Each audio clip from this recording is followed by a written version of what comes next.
अथ श्री साई सच्चरित अध्याय 18। श्री गणेशाय नमः, श्री सरस्वत्यै नमः, श्री गुरुभ्यो नमः, श्री कुलदेवतायै नमः, श्री सीतारामचंद्राभ्यां नमः, श्री सद्गुरु साईनाथाय नमः। या अध्यायात बाबा भक्तांच्यावर कसा अनुग्रह करीत, भक्तांच्या मनातली प्रत्येक गोष्ट कशी जाणून घेऊन बरोबर भक्ताला योग्य मार्गाला कसे लावत आणि भक्तांना ज्ञान देऊन कसे त्यांना समाधान करत, याविषयीच्या कथा आहेत। सुरुवातीला अध्यात्म सांगताना हेमाडपंत म्हणतात, हे श्री साईनाथा, समुद्रात स्नान करायला गेलेली मिठाची पुतळी ज्याप्रमाणे समुद्रातच विलीन होते, त्याप्रमाणे तुझ्यापायी शरण आलेला भक्तही तुझ्यातच विलीन होतो। त्याला परतावेसे वाटत नाही, ते शक्यही नाही। जे वेदांना जमत नाही ते तू सहजगत्या प्राप्त करवतोस। नंतर ते गुरुविषयी म्हणतात की गुरु भक्तांची योग्यता जाणून असतात व त्याप्रमाणेच मार्गदर्शन देतात। गुरुने दिलेले ज्ञान कानमंत्र इतरांना सांगू नये असे म्हणतात, पण हे चुकीचे आहे। रामरक्षेचे पहा, बुधकौशिक ऋषींनी स्वप्नात ऐकलेली रामरक्षा ही लिहून ठेवली आणि त्याचं सर्वांनी वाचन केल्यामुळे सगळ्या जगाचं कल्याण झालं। गुरुचे देणे पावसाप्रमाणे आहे, ते लपवता येत नाही, साठवून स्वतःमध्ये ठेवताही येत नाही। ते वाहत राहतं, सर्व समाजाचं कल्याण करतं। गुरुचं देणं हे गुपित राखण्याची काही गरज नाही। ज्याप्रमाणे आई बाळाची हनवटी धरून प्रेमाने गुटी पाजते, त्याप्रमाणे बाबाई भक्तांना गुरुज्ञान देत। गुरुच ब्रह्मा विष्णू व महेश होत। गुरुकृपेने माणसाचे कल्याण होते। गुरु भक्ताचे सर्व डोहाळे पुरवतो, त्यांच्या सर्व इच्छा पूर्ण करतो। मात्र भक्तांना त्यांना प्रेमानं शरण जाणं हे जरूर आहे, त्यांची सेवा करणं आवश्यक आहे। मग गुरु ज्ञानचक्षु उघडून त्याच्याकडून भक्ती करून घेतात। लॉर्ड रे यांच्या काळात साठे नावाचे सद्गृहस्थ बाबांच्या भक्तीला लागले। त्यांना व्यापारात तोटा आला, त्यामुळे जीवनाचा वीट आला व ते आयुष्याला कंटाळले।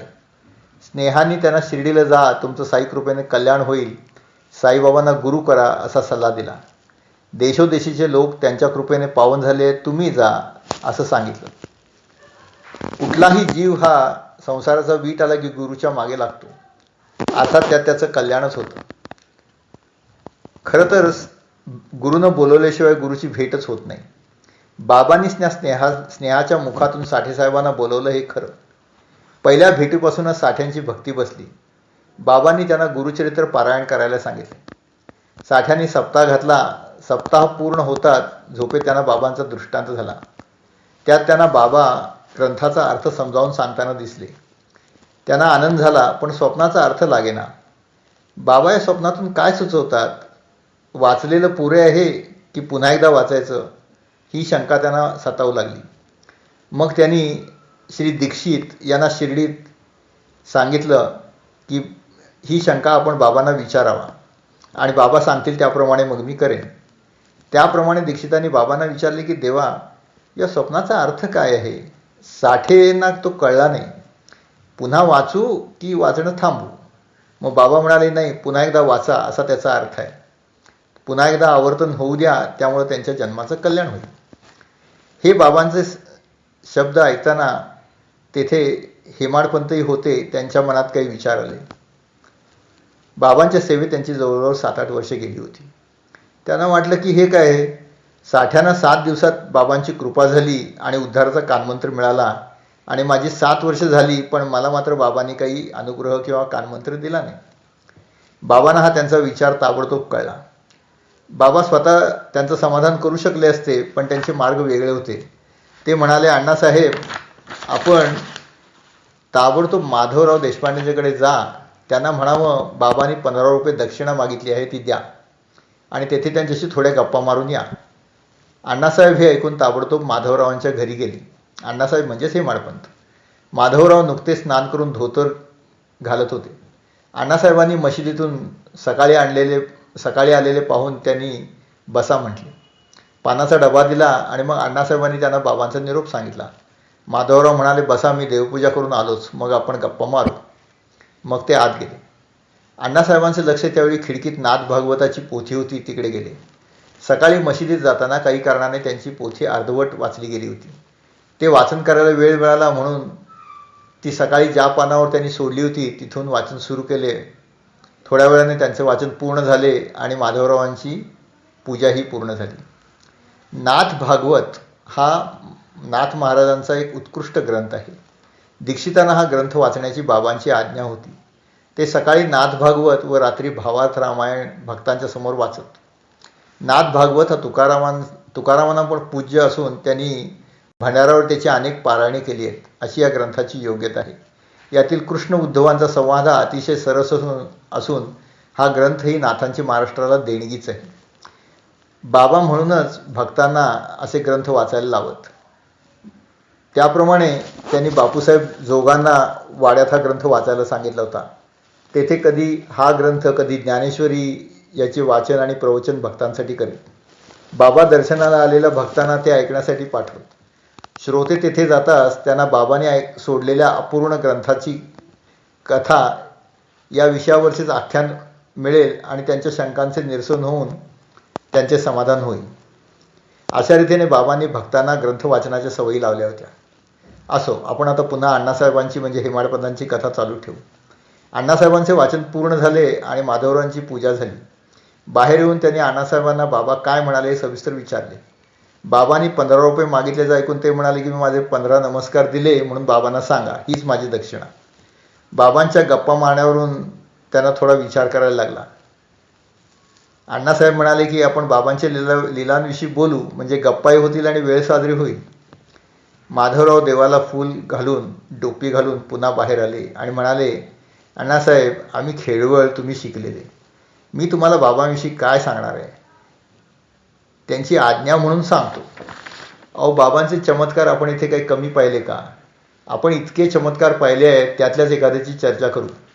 कधी कधी बाबा भक्ताची अशी परीक्षा पाहतात, भक्ती पारखून मग शेवटी त्यावर अनुग्रह करतात.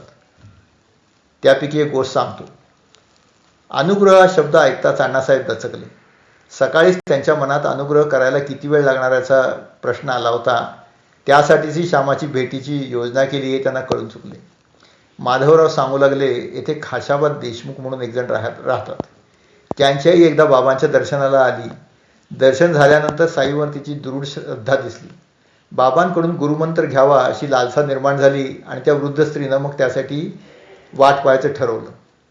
जोपर्यंत साईंचा गुरुमंत्र मिळत नाही तोपर्यंत उपास करण्याचा तिने निश्चय केला. उपासानं देशमुखीन क्षीण झाली. माधवरावांना प्रकार कळताच त्यांना त्याची काळजी वाटू लागली की हे असे उपास या म्हाताऱ्या बाईला मानवतील का. मग ते बाबांकडे गेले आणि म्हणाले, बाबा, ही तुमची काय लीला आहे? वृद्ध भक्तांना घेऊन येता, ते असा हट्ट धरतात आणि प्राण द्यायला उद्युक्त होतात. उद्या त्या बाईचा जीव गेला तर त्यामुळे लोक तुम्हाला दोष देतील. लोक म्हणतील की बाबांना दया नाही. असं होऊ देऊ नका. तुम्ही त्या देशमुख बाईंना मंत्र द्या, वाचवा तिला. मला काही लक्षण ठीक दिसत नाही. इथंपर्यंत गोष्ट सांगून हेमाडपंतांनी अध्याय पूर्ण केलेला आहे. ते म्हणतात की उरलेली कथा आपण पुढील अध्यायात चालू ठेवू. श्री सद्गुरू साईनाथार्पणमस्तु. शुभम भवतु, शुभम भवतु, शुभम भवतु. अथ श्री साई सच्चरित अध्याय 19. श्री गणेशाय नमः. श्री सरस्वत्यै नमः. श्री गुरुभ्यो नमः. श्री कुलदेवतायै नमः. श्री सीतारामचंद्राभ्याम नमः. श्री सद्गुरू साईनाथाय नमः. सुरुवातीला अध्यात्म सांगताना हेमाडपंत म्हणतात, परमेश्वर हा सूक्ष्माहून सूक्ष्म आणि मोठ्याहून मोठा आहे. त्याला परिमाणच नाही, तरी पण भक्त त्याला रंगरूप, आकार वगैरे देऊन डोळ्याने पाहण्याची इच्छा धरतात. परमेश्वरही भक्ताच्या भावासाठी त्याप्रमाणे दर्शन देतो. देव हा भावाचा भुकेला आहे. आपण देवाला खरं तर काहीच देत नसतो, तरी पण देव आपल्यावर प्रेम करतो. जसं आपण सूर्याला आरतीनं ओवाळतो किंवा समुद्राला त्याच्याच पाण्याने अर्घ्य देतो. गुळाचा गणपती करून त्याला आपण पुन्हा गुळाचाच नैवेद्य दाखवतो. सूर्य, समुद्र हे अपार आहेत आणि त्यांना आपण खरं तर काही देऊ शकत नाही. पण त्यांना आपल्याकडून काही घेण्याची इच्छाही असत नाही. तिथे देण्याघेण्याचा व्यवहारच नाही आहे. त्यांच्या दृष्टीने फक्त भक्ताचं प्रेम हे महत्त्वाचं आहे. म्हणून ते फक्त भक्ताचा भाव पाहतात आणि आनंदाने आपण करू त्या भक्तीचा स्वीकार करतात. शास्त्रात असं म्हटलंय की समानशीले व्यसनेषु सख्यम, म्हणजे दोन समान गुणाचे जीव हे एकमेकाचे मित्र होतात. पण देह आणि आत्मा यांचं मात्र तसं नाही आहे. देह नाशवंत तर आत्मा अविनाशी, एक मर्यादित तर दुसरा अमर्याद. आत्मा आणि देह यात यात काहीच तुलना नाही आहे. आत्म्याला असा कुठलाच गुणधर्म नाही आहे की जो देहाचा आहे. तो स्फटिकाप्रमाणे बेदाग आहे. त्याचा आपल्याला भासणारा रंग हा आपल्या कर्माप्रमाणे दिसतो. जसा शिंपल्यावरचा रुपेरी रंग, माळावरचं मृगजळ हे सर्व भास असतात, तसेच आत्मा हा देह, इंद्रिय, मन या सर्वांपेक्षा वेगळा आहे. त्याला देह समजणं हा भास आहे. आत्मा हा चैतन्य रूप आहे. झाडाच्या एका बीत वृक्ष बनण्याची ताकद आहे आणि एक झाड अशा अगणित बिया निर्माण करते, म्हणजे करोडो वृक्ष निर्मिण्याची त्याच्यात ताकद असते. विश्वही तसेच आचाट आणि अफाट आहे. विश्वात असे अनेक वृक्ष आहेत, म्हणजे विश्वाचा काही अंतच नाही की काय हे असं वाटतं.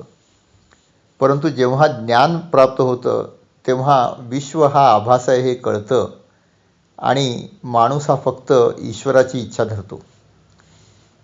ईश्वराकडे जाण्याचा सगळ्यात सोपा आणि सरळ साधा रस्ता म्हणजे भक्तिमार्ग. इतरही मार्ग आहेत, ज्ञानमार्ग, कर्ममार्ग वगैरे, पण बाबा भक्तांना भक्तिमार्गाचंच अवलंबन करण्याला सांगत. बाबा म्हणत की हा सगळ्यात सोपा सरळ रस्ता आहे. तो सीताफळाप्रमाणे सोपा आहे.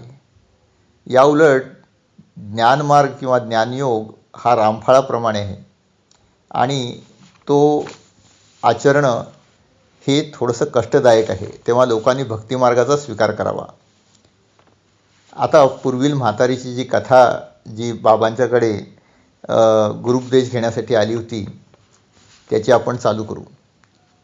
आपण मागं ऐकलं की एका खाशाबा जाधवाच्या आईने बाबांच्या गुरुमंत्रासाठी उपवास चालू केला आणि ती खूप कष्टी झाली. तिला उपवास सोसवेनात. तेव्हा माधवरावांनी बाबांच्याकडे तिच्यासाठी रदबदली केली आणि तिला लवकरात लवकर गुरुमंत्र देऊन वाचवण्याची प्रार्थना केली. मग बाबांनी त्या आईला बोलावून म्हटले, हे पहा आई, मी तुझा मुलगाच आहे असं समज आणि माझं ऐक. माझ्या गुरुने मलाच गुरुमंत्र दिला नाही तर मी तुला काय देणार. माझा गुरु मोठा दयाळू कृपाळू होता. मीही त्याकडे गुरुमंत्र मागितला तर त्याने मला 2 पैसे दक्षिणा मागितली. मी ती देऊन टाकली.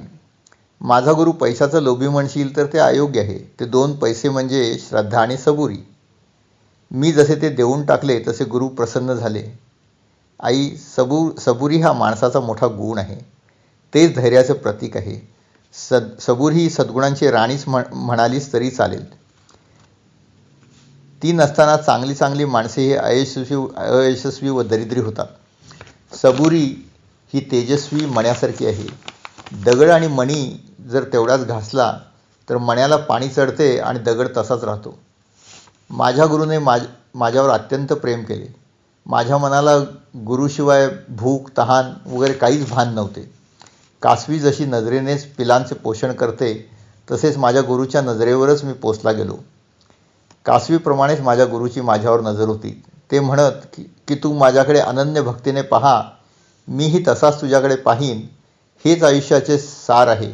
हीच ती भक्ती. ती तू कर. ती तुला मोक्ष देण्यास समर्थ आहे. तेव्हा आई, मी तुला पण तेच सांगतो. तू फक्त माझी भक्ती कर. प्रेमाने, विश्वासाने, भक्तीने माझ्याकडे पहा. म्हाताऱ्या बाईंना हे कळले आणि त्या संतुष्ट झाल्या व त्यांनी तो उपवास संपवला. हेमाडपंतांनी माधवरावांच्याकडून ही कथा ऐकली आणि बाबांची अनुग्रहाची रीत पाहून ते धन्य झाले. मग ते दोघे मशिदीकडे दुपारच्या आरतीसाठी निघाले. त्या आरतीची घंटा वाजू लागलीच होती. मशिदीत चिकार गर्दी होती आणि आरती संपल्यानंतर मग आज जाऊ असं हेमाडपंतांना वाटले. पण माधवरावांनी त्यांना तसेच ओढत वर नेले. बापूसाहेब जोग आरती करत होते. बाबा तक्याला टेकून बसले होते. हेमाडपंतांना बाबांच्या अनुग्रहाच्या बद्दल सांगण्याचे होते. बाबाही त्यांचा तो भाव ऐकून त्यांच्याकडे पाहून म्हणाले की काय तुम्ही गेला होता का माधवरावांच्याकडे, दक्षिणा आणली का, गप्पा मारल्या का? मग हेमाडपंतांनी सांगितले की दक्षिणेऐवजी माधवरावांनी नमस्कार दिले आणि गप्पा म्हणाल तर आम्ही आपल्या कृपेविषयी बोललो आणि त्यात त्या म्हातारीच्या कथेतून माझ्यावर आपण अनुग्रह केलात त्यामुळे मी कृतज्ञ आहे. बाबा लगेच म्हणाले, अच्छा ती कथा मला सांग आणि अनुग्रह कसा केला ते नीट समजावून सांग. मग हेमाडपंतांच्याकडून त्यांनी ती कथा ऐकली आणि बाबा आनंदित झाले. म्हणाले, ही एकच गोष्ट ध्यानात ठेव, ती तुला पैलतरी नेईल. आत्म्याचे ज्ञान ध्यानाने होते. मनाची तृप्ती, समाधान हे सर्व काही मग त्या आत्मज्ञान झाल्यानंतर मिळते. सर्व जीवात असणारा जो परमेश्वर त्यालाच मनात आणा आणि त्याचे ध्यान करत राहा. मात्र परमेश्वर ज्ञानरूप आहे, आनंदरूप आहे, चैतन्यरूप आहे हे लक्षात ठेवा. जर हे ध्यान म्हणजे निर्गुण ध्यान जर जमले नाही तर मग माझे सगुण रूप समोर आणून ध्यान करा. असे केल्यास ध्यान, ध्येय हे सर्व एकरूप होऊन भक्त चैतन्यरूप होईल. हेमाडपंत हा उपदेश ऐकून धन्य झाले. तेवढ्यात आरती संपली आणि सर्व भक्तांनी बाबांचा जय जयकार केला. आरती संपताच नित्यक्रमानुसार जोगांनी ओंजळवर खडीसाखर बाबांना दिली. बाबांनी ते संपूर्ण हेमाडपंतांना दिली आणि सांगितले की आता जी तुम्ही मला गोष्ट सांगितलीत ती तुम्ही लक्षात ठेवा, म्हणजे ह्या साखरेसारखी तुमची स्थिती होईल. असा आशीर्वाद दिल्यानंतर हेमाडपंत तृप्त झाले. बाबा म्हणाले, तुम्ही जर ही कथा लक्षात ठेवाल तर तुमचे कल्याण होईल, पापे धुतली जाईल. सोसाट्याचा वारा आला की लाटा येतात, फेस येतो, भोवरे उत्पन्न होतात आणि वारा संपला की ते सगळे नष्ट होतात आणि मग हे सर्व पाण्याचीच रूपे आहेत हे लक्षात येते. फक्त पाणी तेवढेच शेवटी उरते. हे सर्व झाले की न झाले म्हणावे असा मनाचा गोंधळ होतो. पण हे सर्व मायेचे चमत्कार आहेत. भोवराही नाही, फेसही नाही, काही नाही. हे फक्त त्यावेळी निर्माण झालेली पाण्याची रूपं आहेत. सृष्टी अशी सर्व मायेचे रूप आहे. त्यात रमून न जाता किंवा न गोंधळता भक्तानं फक्त अविनाशी अशा परमेश्वराचेच ध्यान करावे, मायेची चिंता करू नये. ध्यानाशिवाय ज्ञान नाही आणि सगुण रूप समोर असल्याशिवाय ध्यान जमत नाही. म्हणून सद्गुरूचे सगुण रूप आणून ध्यान करावे. तोच ईश्वर, गुरु, सद्गुरू सर्व काही एकच. त्याने मनाला शांतता मिळेल. सद्गुरूचे रूप पाहण्यासाठी दिव्य नेत्र लागतात. ते गुरुकृपेनंच मिळतात. एखाद्या अंधास हत्तीचे किती वर्णन केले तरी हत्ती म्हणजे काय त्याला कळणार नाही, त्यासाठी डोळेच लागतात. त्याचप्रमाणे देव, गुरु हे समजण्यासाठी हे आत्मज्ञानाचे डोळेच फक्त कामी येतात आणि हे डोळे फक्त गुरुच देऊ शकतो. एवढं सांगून बाबा म्हणाले की सर्वांच्याबद्दल प्रेम बाळगा, आल्या गेल्याचा आदर करा, त्याला खायला द्या, त्याने देव प्रसन्न होईल. अतिथीची सेवा ही देवाचीच भक्ती आहे. एखाद्या माणसाने पैसा मागितला आणि असेल तर द्या, नसेल तर देऊ नका, पण वर्तन मात्र चांगलं ठेवा. त्याला कुत्र्यासारखे हडहड करू नका, मन स्थिर ठेवा. इकडची दुनिया तिकडे झाली तरी शांत राहा. आपला परकेपणा ही वृत्ती त्याग करून टाका. मग एकमेकाकडे मने जाण्याचा मार्ग प्रशस्त होईल, त्यातील अडथळे दूर होईल आणि प्रेम निर्माण होईल. दिवस रात्र हरिनामाचा सतत जप करा. मग देवच तुम्हाला मुक्तीचा मार्ग दाखवेल आणि मोक्षाची मनोकामना दूर होईल. बाबांचा वरील उपदेश ऐकून हेमाडपंत कृतार्थ झाले. आता माणसांच्या कृत्याला महाराज कसे उत्तेजन देत किंवा त्याला कसा इशारा देत ते पहा. एका बुधवारी हेमाडपंतांना असे वाटले की दुसऱ्या दिवशी अखंड रामनामाचा जप करावा. त्याप्रमाणे ते जसे झोपेतून जागे झाले तसा दुसऱ्या दिवशी तोच विचार त्यांच्या सकाळी उठला. ते साई दर्शनासाठी निघताच बुट्टींच्या वाड्यासमोर मधुर औरंगाबादकरांचे गाणे ऐकले. त्यात रामनामाच्या जपाचीच महती होती. साईबाबांनी त्यांच्या निश्चयाला जणू दुजोराच दिला होता. रामनामाची महती अगाध आहे. त्यामुळे वाल्याकोळ्याचा वाल्मिकी झाला. व रामायणासारखे महाकाव्य निर्माण झाले, तेही प्रत्यक्ष रामजन्म होण्याआधी. जेथे रामनाम आहे तेथे सर्व संकटांचे निर्दाळण होते, कारण विष्णूंचे सुदर्शन संकटांचा नाश करते. अर्थातच रामनामाच्या निश्चयाला बाबांचे उत्तेजन मिळणे साहजिकच होते. आता या उलट दुसऱ्या भक्ताचे पहा. एकदा एक भक्त काही कारणाने बोलता बोलता एकाची निंदा करू लागले. बाबांना निंदा करणे अजिबात आवडत नसे. त्या दिवशी जसे ते भक्त समोर आले तेव्हा लगेच बाबांनी म्हटले की, अरे हे पहा, हे समोर जे जे डुक्कर आहे ना, त्याची वृत्ती पहा. त्याला विष्ठा खाताना मजा येते, तशीच निंदा करताना काही लोकांना मजा येते. आणि अशा निंदक लोकांची उद्धार ही शिर्डी कसा करणार? मी इतक्या वेळा सांगतो की निंदा करू नये, तरी पण तुम्ही निंदा करत आहात. हे ऐकून त्या भक्ताला लाज वाटली. बाबा म्हणत की निंदक हे समाजाची जिभेने स्वच्छता करतात, ज्याप्रमाणे साबण शरीराची स्वच्छता करतात त्याप्रमाणे. परंतु निंदा ही अहितकारकच आहे आणि ती टाळावी. अनेकदा बाबांनी आपली भक्ती कशी करावी ते भक्तांना सांगितले आहे. ते म्हणत, मी सर्वव्यापी आहे, मला शरण या. बाबांनी भक्तांना भक्ती करण्यासाठी वेगवेगळे मार्ग दाखवले. कोणाला अध्यात्म रामायण वाचायला लावले, कोणाला तपासाठी मच्छिंद्रगडी पाठवले, कोणाला स्वप्नात शिक्षा दिल्या, आणि जोपर्यंत ते सन्मार्गावर येत नाहीत तोपर्यंत त्यांची पाठ सोडली नाही. त्यांचा उद्धार केला म्हणजे केलाच. बाबा आपल्या वागण्याने भक्तांना वेगवेगळे उपदेश देत. एकदा भर दुपारी ते अचानक राधाकृष्ण आईच्या दाराजवळ आले. त्याने एक शिडी मागवली, भिंतीवर चढले, झपाझपा छपरावर चढले, तेथून मग राधाकृष्णाच्या घरावर गेले व पुन्हा शिडी लावून दुसऱ्या बाजूने उतरले. हे काय चालले हे भक्तांना अर्थात कळण्याच्या पलीकडचे होते. पण त्यावेळी राधाकृष्णाबाईंना ताप आला होता हे खरे. दुसरे म्हणजे बाबांनी उतरल्याबरोबर बाबांनी शिडी लावणाऱ्याला 2 रुपये दिले. त्यावेळी 2 रुपये खूप जास्त होते आणि भक्तांनी त्यांना विचारलं की एवढे पैसे या छोट्याशा कामाला कशाला दिलेत? तर बाबांनी म्हटले की कोणाचे श्रम फुकट घेणं चांगलं नाही. अशा रीतीने त्यांनी भक्तांना एक उपदेशच केला की कोणाचे श्रम व्यर्थ घेऊ नका. बाबांचं वागणं हे असं होतं. पुढील अध्यायात दासगणूंच्या शंकेचे निरसन बाबांनी कसे मोलकरणीकडून करवले हे वाचाल. श्री सद्गुरू साईनाथार्पणमस्तु. शुभम भवतु.